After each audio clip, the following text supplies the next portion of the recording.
Okay.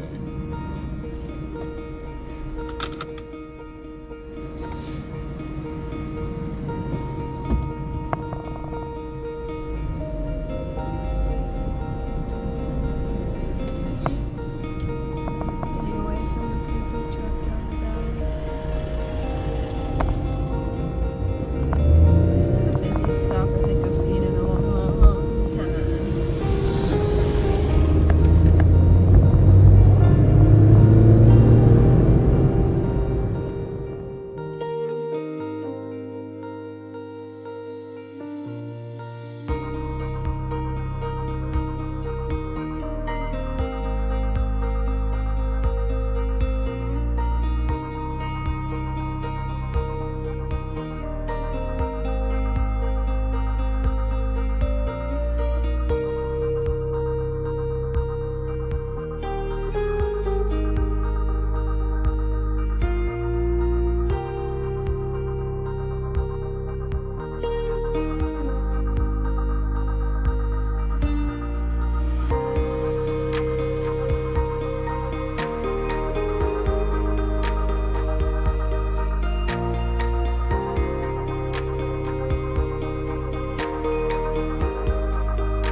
Hey everybody, what's up? Just checking in to see how everybody's liking the videos.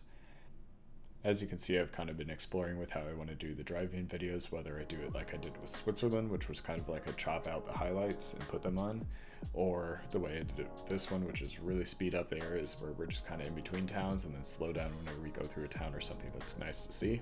If you guys have any feedback on which one you prefer, I'd really appreciate it if you put it down in the comments below so I can look at it and see which ideas you have or which one you prefer. Aside from that, thank you everybody who's been taking the time to check out the videos. I really appreciate everybody's time that's been spent looking at the videos and liking the videos. I didn't expect this much to happen in the first couple of videos, but thank you very much.